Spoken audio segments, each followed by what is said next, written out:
So you're a first-time refinancer and you're not sure how you should go about doing it. I'm going to share 5 refinance tips to get you ready to refi like a pro. I've already done a video about should you refinance, because sometimes it just doesn't make sense to refinance your loan, especially if you have a low interest rate. But we're going to go over the traditional refinances, cash out refinances, and a streamlined refinance. Let's get to it. I'm Shaheedah Hill, getting you over the hill to home ownership and helping you refinance your first home. Before I give you my 5 tips, I wanted to lay a foundation and explain what refinancing means for your mortgage. In the most basic definition, you are paying off your mortgage with another mortgage that usually has different terms. Hopefully and usually more favorable terms. But there may be a few instances when you refinance and the terms are not more favorable. For example, sometimes when couples divorce, the court will order them to refinance the loan to get one person off the mortgage. And in doing so, depending on the time of that refinance, your interest rate may be higher at that time. So often when we have a choice of refinancing, you only want to refinance if you're getting more favorable terms. So that brings me to number 1 of the number 5, the terms. You can change the interest rate. That's usually the most common reason for refinancing, going from a higher interest rate to a lower interest rate. But you also can change the terms, the years.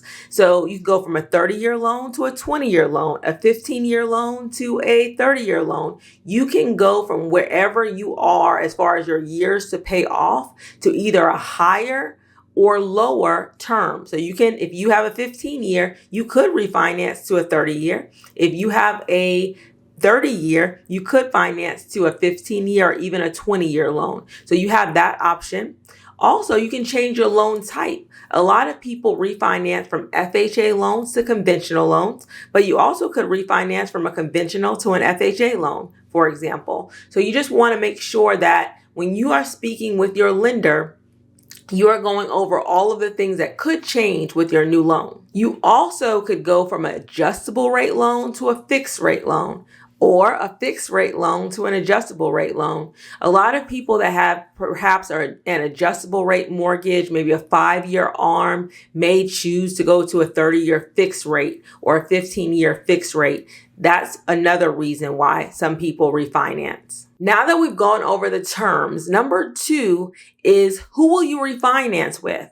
You can always refinance with your current lender, but you don't have to. So in my experience, and what I advise most of my first-time home buyers to do, is to always get 3 quotes. So you're making sure you get the best rate and the best terms for your new mortgage. So I advise the same thing with a refinance. You need to get at least 3 quotes. And I recommend that you quote with your current lender.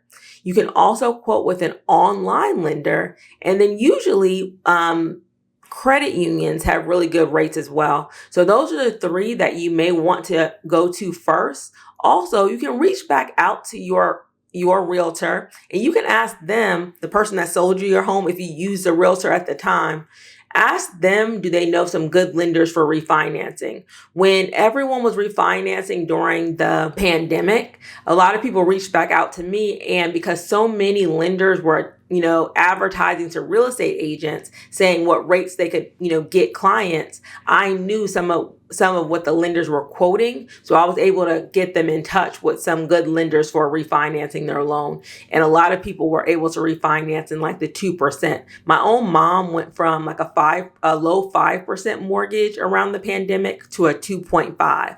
So, and I was able to refer her to someone who was quoting those rates. So you want to, reach back out to your realtor and say, hey, do you know who's doing refinancing right now? And what kind of rates that I can get? Do you have a recommendation?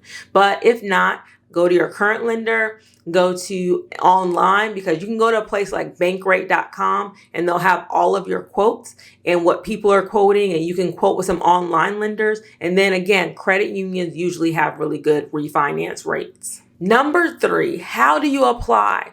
Your refinance application is a lot like your traditional mortgage application, but you already have the property, so it makes it a little bit easier. In most cases, they will still check your credit and they will do an appraisal on the home to make sure the home is worth you'll still have equity in the home even when they go ahead and refinance it. Because just like your first lender, the new lender that is refinancing your loan and paying off the first loan, your home is collateral for them. So they're going to do their homework to make sure that you can still pay this mortgage and that the home is worth enough. If they ever had to foreclose on you, they would be able to get their money back.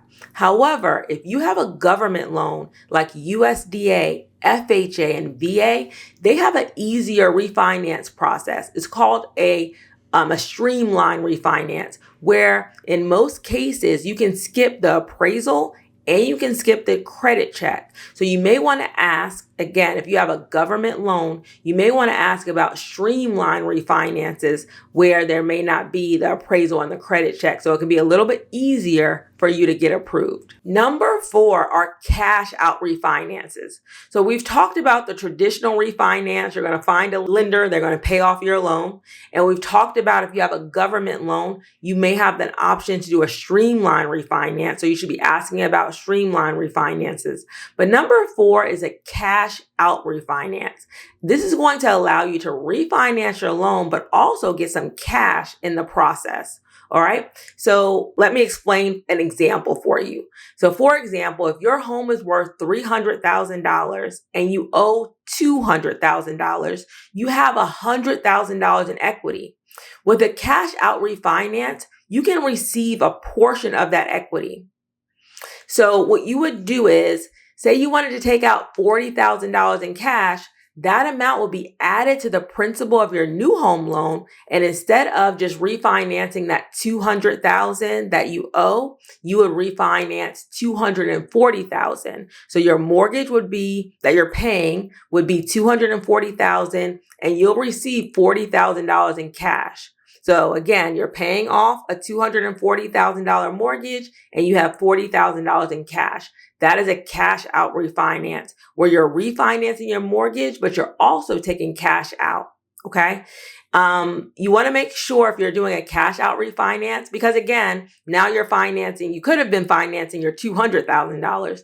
Now you're financing $240,000.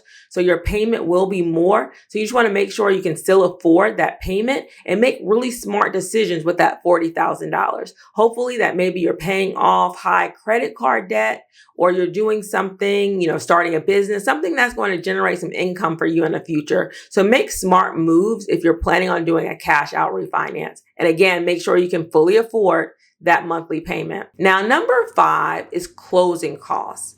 Refinancing is not free. Most lenders are going to charge you for a refinance and you will have closing costs.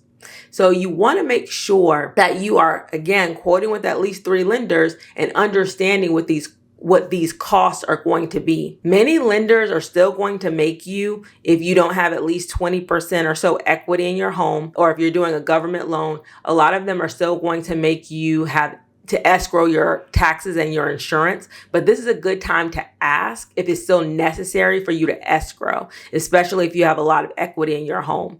So if you don't escrow your taxes and insurance, you'll be responsible on your own to pay for your taxes when they come due and for you to pay for your homeowner's insurance when it comes due. But if you are refinancing the loan and you still have to escrow, you'll be setting up a new escrow account with the new mortgage company, and then the old mortgage company would refinance your escrow. So you'll get that money back because you're setting up a new one with your new loan and your new closing costs. So in your closing costs, you're going to have the setup, making sure you have enough money to pay your insurance, making sure you have enough money to pay your taxes, and you're going to have the fees that the lender is going to charge you. So just make sure that you, again, are getting multiple quotes. You're getting those loan estimates so you understand exactly what those costs are. What makes closing costs with a refinance a little bit different. A lot of times you can roll those costs into your loan, which that typically was not an option when you were buying your home. So you may not have to pay out of pocket for your refinance. There will be an option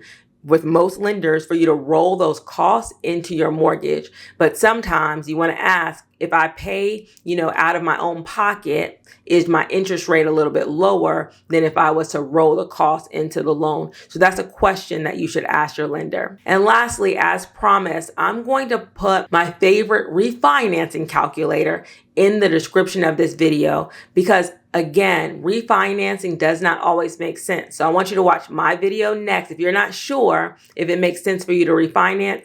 And I want you to use this calculator because this calculator will help you figure out the cost associated and how much money you're potentially saving per month as to whether or not it makes sense for you to refinance. So I want you to watch my video. I also want you to use this calculator, put in your information, and it'll give you some data, some numbers to say whether this makes sense for you or not. Because a lot of times, even though you are refinancing your mortgage, say you've been paying on your mortgage for 5 years, you have 25 years left.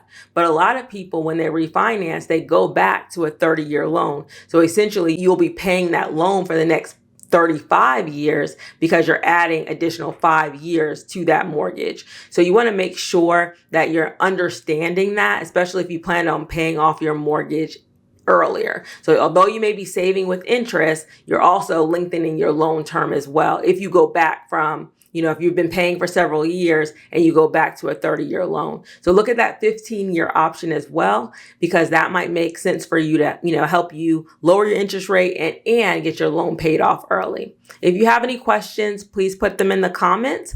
Ready, set, refinance.